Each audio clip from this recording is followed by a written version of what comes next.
United Way of America, while based in Virginia, is a nonprofit organization that works with nearly 1,300 local United Way offices throughout the country in a coalition of charitable organizations to pool efforts for fundraising and support. Wikipedia describes United Way as an organization that identifies and resolves pressing community issues and makes measurable changes in the communities through partnerships with schools, government agencies, businesses, organized labor, financial institutions, community development corporations, voluntary and neighborhood associations, the faith community, and others. The issues upon which each United Way office focuses are determined locally because of the diversity of the communities served. However, the main focus areas include education, income, and health. Today, we'll be talking about United Way of Westchester and Putnam. So I've asked Susan Schefflein, Senior Vice President for Community Impact, Marianne Pirro, Coordinator of the Gifts in Kind program, and Marianne Luna, Vice President for Community Alliances, to be my guests. I'm Alice Bloom. This is A Town and Village 2.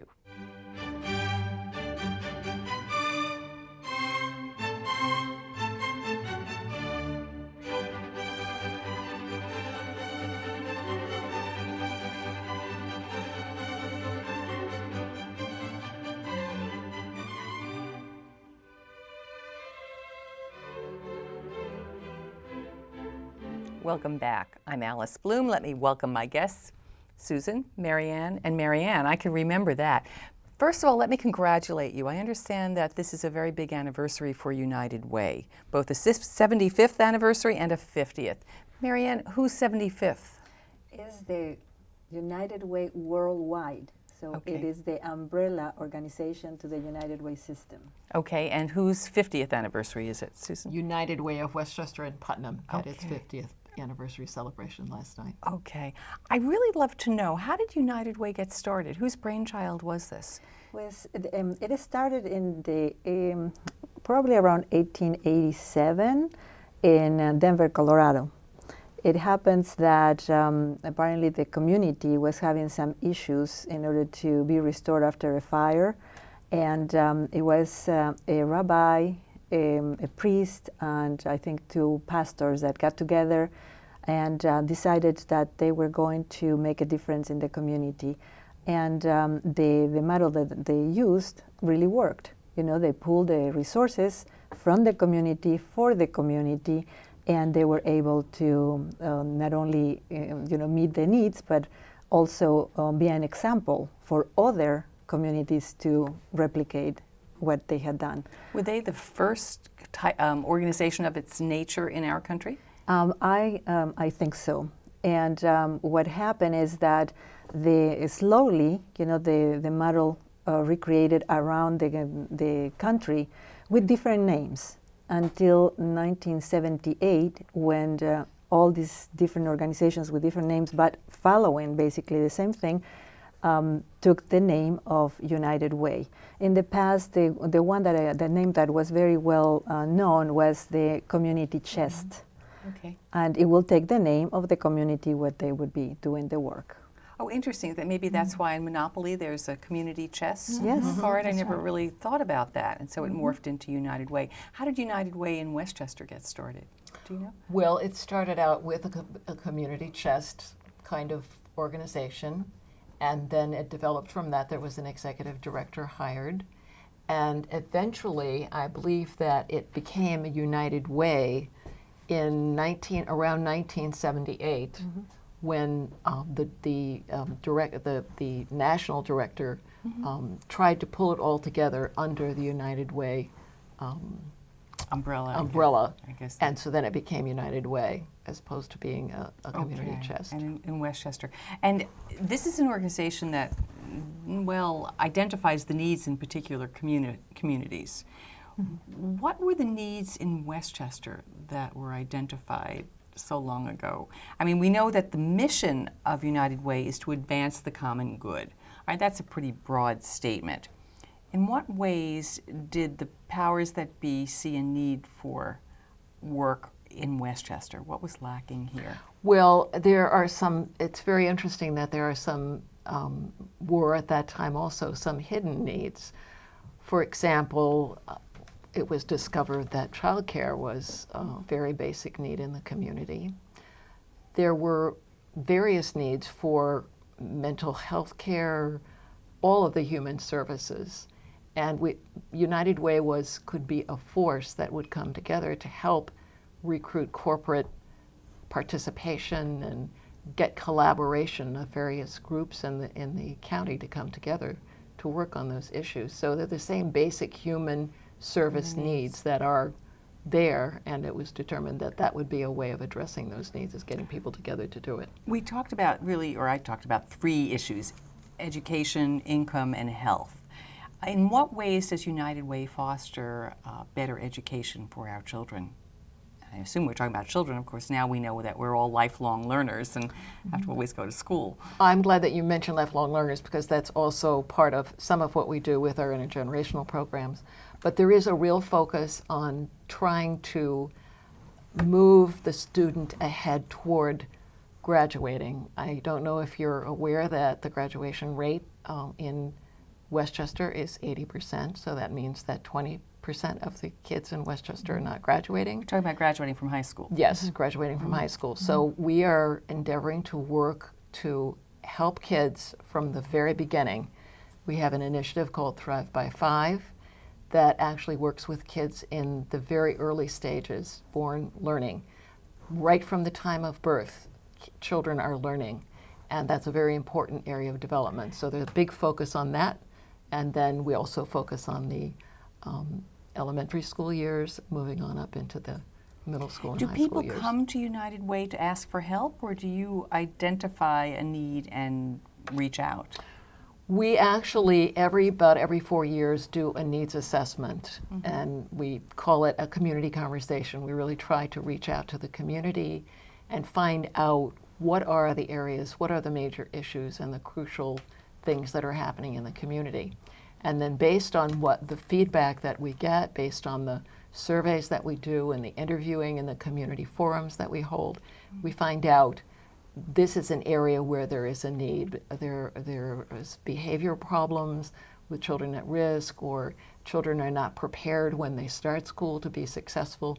We learn that in the needs assessment, and then we go out to the agencies and organizations in the community and ask them to submit letters of intent to us, and from that we determine who would be the best partners to work together, who agree to work together, and to share their best practices, and that's how we've created our initiatives. It's an endless need. Are you always also reevaluating the programs that are in place? Marianne, anything on this? Yes, absolutely. In fact, we are under a new type of model for United Way, and we are very involved with our initiative partners. We're very strategically focused in the things that we want to accomplish with them. And in order for that to really have the outcomes and the results that we are looking for, then we meet with them periodically, sometimes even 4 times a year, just to make sure that we are on target with our goals, and that we have the conversation, and to respond to the needs of the community that way as well. Now, when you give money, for example, for a project that you're working on, where does that money come from? From many different sources in the community. As I mentioned before, each United Way, it is autonomous, to the area where we fundraise and also where we work, so that the funding comes from the area where we are.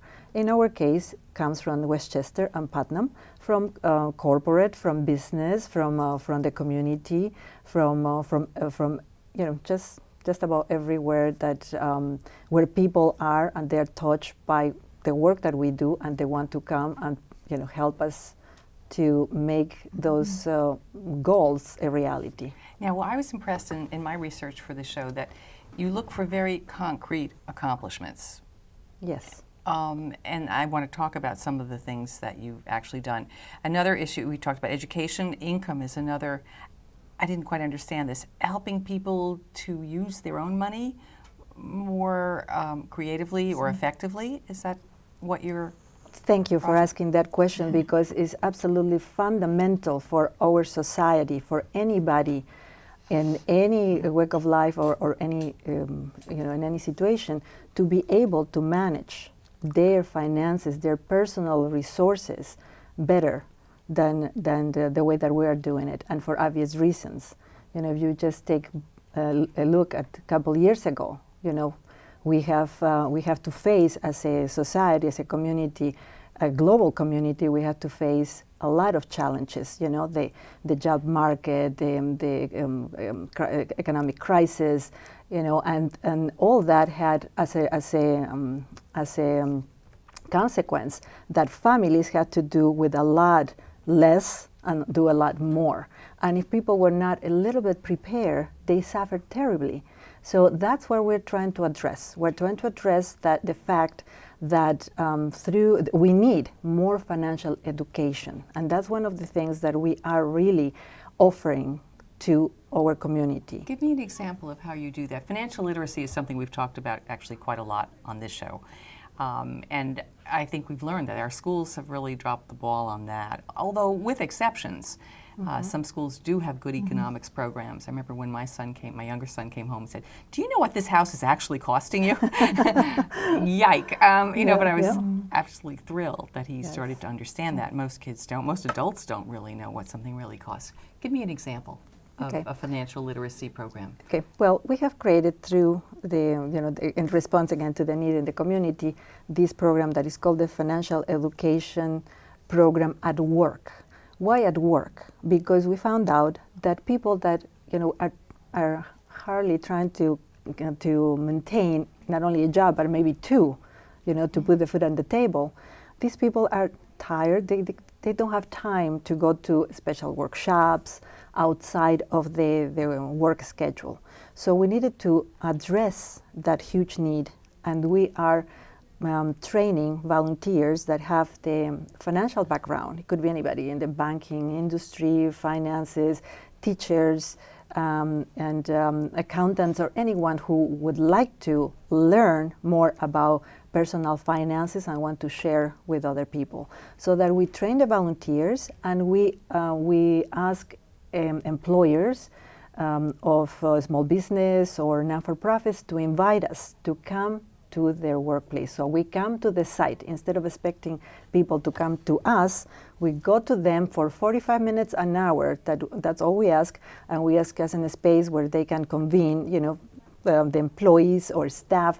And now we're expanding to in the case of non-for-profits, the clients, so that we have this conversation. It's very informal, but we bring the tools. We talk about the principles of planning, how to do a budget that will stretch the economy and the household, and how to do better purchasing, how to spend less in things that are not essential. Do you teach them how to be savvy in terms of how to deal with a bank? Absolutely. How to shop for a mortgage Yes. or a loan if you needed it? Yes. How to avoid, what do they call them, payday loans? Those Yes, kinds of predatory absolutely. practices? Yes, we have 8 different workshops. The curriculum is very ample, and we also customize to the audience where we're going. Okay. I want to move on because there's so much I want to talk about. You also had an initiative, by the time people see this program it will be over, but a financial hotline. Now, that was just for a brief period. And tell me, Susan, what was that about? Well, that was an opportunity for people to call our 211 number, which is also another United Way program, 211, which is a helpline for people, staffed by people who are able to answer questions on any kind of problem that people have and refer them to the help that they need. So 211, in partnership with our financial education program. So people say, I need a mortgage, or I don't know, they want to foreclose on my house and I don't know what to do. Those were those kinds of issues. They call for that, or they might have a credit problem, or they may be in great debt over their credit. Any kind of financial question can be asked. And that's only on those hotline days. But that's going to be just a 2-day program in October. Will you do it again? Yes, what we are trying to do actually, and I want to tell the viewers that this financial education program here in Westchester, which is a movement, because we recently have created what we call the Westchester Financial Education Alliance. We are bringing together, because that's one of the things that the United Way does the best, you know, to convene people around the table and try to really support what we're doing so that we again get the results. So now we have different organizations, the Financial Planning Association of Greater Hudson Valley. We have another now-for-profit, Green Path, Debt Solutions, that has the other skill set, you know, to deal with and the credentials to counsel people in how to reduce debt, how to manage debt, how to get out of debt, and deal with issues like you just mentioned, you know, the foreclosure of homes, right, all those things. All those well, things. This is a very valuable program, I think. And add to that the one on health, which is to help people avoid obesity. And you're regularly running 211 line, and as you told me, that's a multilingual line? 250 languages. 250 languages, so people of any ethnicity can call for questions about food assistance, housing assistance, abuse prevention, elder care, you name it. I mean, go on and on, anything that affects you. We sadly don't have all day, but there are so many more programs we have to talk about. And the program that is very near and dear to my heart is the Gifts in Kind program. Marianne, I want to turn to you on that. Now, we got to know each other very well last year. When I learned about your program, tell me what Gifts in Kind is. Gifts in Kind is a place for citizens or people in the community to go when they have items that they'd like to donate. They're moving, they're cleaning out their home, and rather than putting it in the trash, they could share it with needy families. Okay. And whose idea was Gifts in Kind? You can take credit. It's allowed. Yes, I brought it up. Okay. Yes. Okay, how did you it's think working. about this? How did it come to you? Well, it was kind of ongoing, and I just took it up to a couple matches. Now, the way it really works, and I know this firsthand, is that a person who wants to donate something communicates with you directly, sends you an email describing the items that you wish to donate. Furniture, sofas, tables, desks, I mean basic household furniture or whatever else you have, describes it in an email and sends you photos if possible. If possible. Just as you do it on Craigslist, right? And a lot of people have experience with that. And Marianne, what do you do with that information? Well, I gather the information either by telephone call to me, or people can go on our website and click on the tab Give Stuff. But There's once a I simple sent form. you this information, now what do you do I have with it. I put a description in an email with your name, your city, and telephone. And then I blast it out to, 250 nonprofit agencies. And those are all agencies that you know We are know credible them. and Absolutely. help people. They're all nonprofits, and most of them deal with needy people. They may be finding them an apartment, and then they need to furnish it. So the agency, it'll be a person, either a social worker or somebody from a church, will call the donor directly and arrange to pick up at their convenience, followed by a charitable tax receipt. I think it is one of the most amazing accomplishments. I mean, I know how much you do, but that is one that I've told so many other people about, and other people will be contacting you. The only sad part was that it doesn't exist at other United Ways throughout the country yet. Not too many. Not yet, and it's such a valuable service for people who are downsizing, moving out of state, can't take good furniture with them, but want to see it go to someone who can use it, whether it be an individual or an institution. Yes, many offices have office furniture. And even our nonprofits can also take advantage of the office furniture. It could be cubicles, desks. So whatever. So even if you're a business or a homeowner, if you live in an Call apartment, me, if you've got go something. on our website. Okay, and the website is going to be broadcast. If you haven't seen Thank it, you'll you. see it on the end credits, so very easy to find, although the office is in White Plains on Hamilton Avenue. So very easy to find you. I'm glad you brought up the idea of nonprofits. One of the things I thought was very interesting is a summit that you host for nonprofits. Is that only done in Westchester and Putnam, Susan? It really is a Westchester event. It was actually started by Hillary Clinton and our CEO at the time, Ralph Gregory. actually 11 years ago. Okay. We determined that there was really a need for not-for-profits in Westchester to have a greater clout, to be more united, to get information and have workshops and be able to network with each other. So the very first summit that we held 11 years ago was extremely successful, and we've just done it every year since then. In this past summit that we held, there were 700, I believe 700 staff and volunteers from not-for-profits in Westchester attending. It was just a fabulous success.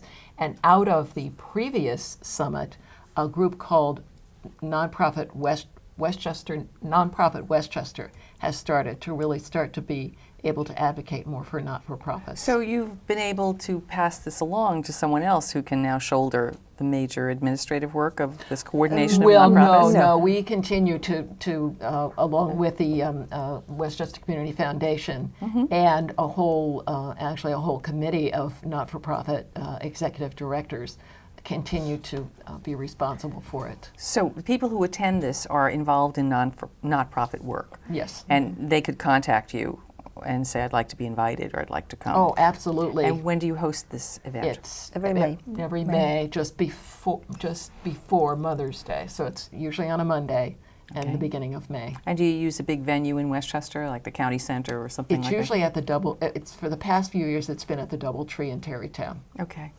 So it's a little costly then for a not-for-profit to attend? No, it's subsidized by many sponsors who are there, so the cost is rather minimal. I believe it's $35 for the first person from the agency, and then $25 as that That's person. not very, that's And not very in much. So fact, it's very much subsidized. It is a great event because not only that we provide breakfast with a fantastic keynote speaker, we provide lunch with another keynote speaker, and a lot of training opportunities, several workshops, networking opportunities, and so it is a best value for the not-for-profits.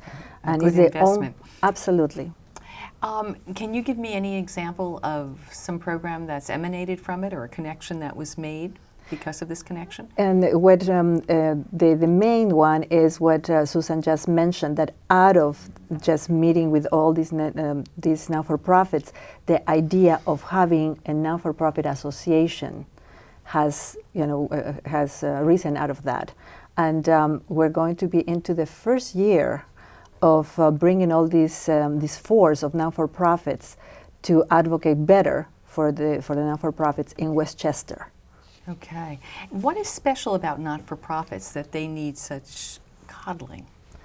Well, not-for-profits, let me put it this way. The way that I see it is the existence of not-for-profits not-for-profits are charitable organizations.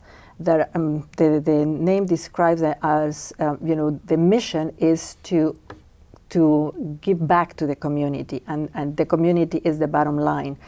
And normally, the not-for-profits are expected to do a lot with a lot less. So we have to rely on volunteers and also on the community to support our efforts. And we are the keepers, basically, of the health of the community. Because if you remove the work of the not-for-profits, imagine the consequences. Kids that at this point are having after-school programs, parents that are given a lot of support, counseling, and so on and so forth, and many other, the work of the not-for-profit, the community of not-for-profit organizations in Westchester are almost 800 organizations doing all kinds of work. If you remove out of the equation in a society, it will be totally disastrous. So that's why it's so important for anybody in the community to be part of the community by giving, by volunteering, and by advocating for the work of the not-for-profits, because we want a healthy community. I think most of us don't think about the value of not-for-profits in our community and how they enhance and change our lives. Right. Can you think of a program that's run by another United Way? I assume you have connections with programs all over the country. Is there a program that you are yearning to implement here in Westchester, Putnam? Right, because of the work of the United Way is to respond to the needs of the local community. We are Susan and Marianne, we are pretty content with the work that we are doing, let's say, in Westchester, because we are responding to the immediate needs. But however, the United Way work in the system provides us with a lot of best practices and great ideas, and the work that we are all doing in education, income, and health. Have you seen a United Way elsewhere come up with an idea that you would like to introduce here? But some of our work has been derived from that. Okay. In fact, the way that we're working on education, income, and health comes from the United Way worldwide. Okay. So you've taken from others. Is there anybody out there who's emulated programs that you've implemented here? We kind of share a little bit, like the financial education, let's say, in other United Ways is done slightly different because they might have a different situation. The one type of work is that some United Ways kind of do the VITA centers and the earned income tax credit in their own premises. We work in partnership with the local government and other organizations here in Westchester, but it's almost the same type of work. So it differentiates depending on what kind of a situation you have, and who is available, and how the partners work with you. Okay, so you feel satisfied with the kinds of programs we have here, and satisfied that you've got it covered, that you see what's... Well, I think not we completely. need to expand what we're doing tremendously. That's Yes. why we look to people to make donations to United Way and to support our work, because the more people contribute to what we're doing, the more we can do. We can expand these programs that we have. Is there a junior United Way? There's a junior league or a there are different training ground? Yes, there are like women's not organization, but there is a group of women that work for United Way. There are also the young professionals that work with United Way. But just a second ago, you were mentioning the financial helpline, that we're doing it only once a year. That's something that we would love to do it every month if possible, but it costs money. Okay. So, we're limited by the funding that we have. Of course. If people are interested in becoming a little bit involved as a volunteer, we'll say, or get their businesses involved, can they just call your office and come have a conversation with you about what role they might play? Absolutely. In fact, let me mention that we have another strategic alliance with the Volunteer Center of the United Way.